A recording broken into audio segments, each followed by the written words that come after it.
Hey guys, I thought I would tell you the story about my neighbor who lives across the street. It was at the end of the summer that me and my boyfriend, we just arrived at the house. We were in the car, we were in my car, and my boyfriend wanted to give me a kiss. And I was like, are you sure someone might be looking? Generally, we don't really care, but I don't know, I just asked him and he was like, I don't care. So he gave me a kiss, and once after he gave me the kiss, I just looked past him, and there was my neighbor, just staring at us. He looked so mad, and he was just staring at us, and I walked away, but my boyfriend stayed in the car, and the man just kept staring at us, staring at him, looking so mad, and as he was coming in, he looked behind him, my boyfriend looked behind him, and the man was still staring at him.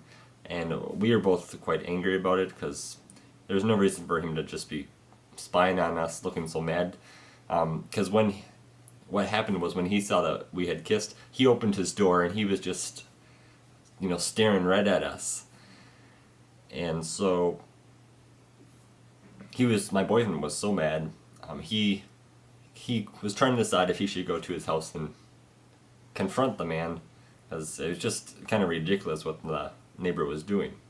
And ultimately he decided to go confront the man. He went to the man's house and he pounded on the door, and initially the neighbor didn't answer, but after he continued to knock on the door, the man finally answered. And my boyfriend said when he was talking to the man was sweating. And so what my boyfriend did is he told the man that he lives at this house and that I'm his friend, and that if he has a problem with anything, he needs to come to our door and talk to us about it.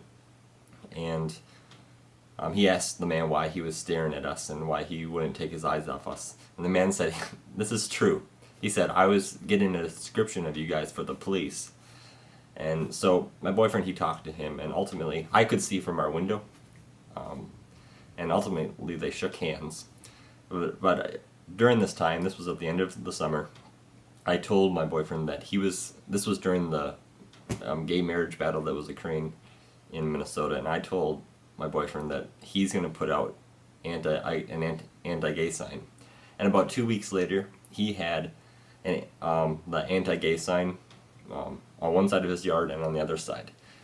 And so that occurred, but nothing has occurred ever since then. Unfortunately, sometimes being gay involves unpleasant situations like my rather dumb neighbor across the street. But despite that man across the street, he's the only real blatant discrimination or blatant hate that I've ever really had for being gay. I've never had anybody not be part of my life or say I'm not going to be your friend or not like me or berate me or anything like that. So I've been pretty lucky.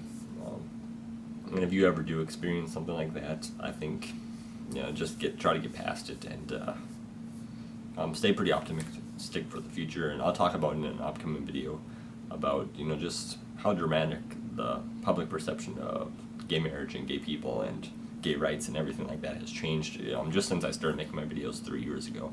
I've seen quite a dramatic change. There's a lot of reason to be pretty optimistic and reason to look forward to the years ahead and to the life you'll lead and to your future. You may face a tough situation. Certainly, you probably will face a tough situation involving being gay, but I don't think... I love being gay. I care about my boyfriend, and I enjoy spending time with him and everything that's comes with being gay. I enjoy being gay, and I'm happy that I'm gay. And you should be too. I think I'll end the video now, and I'll see you guys very soon. Hasta la vista, baby.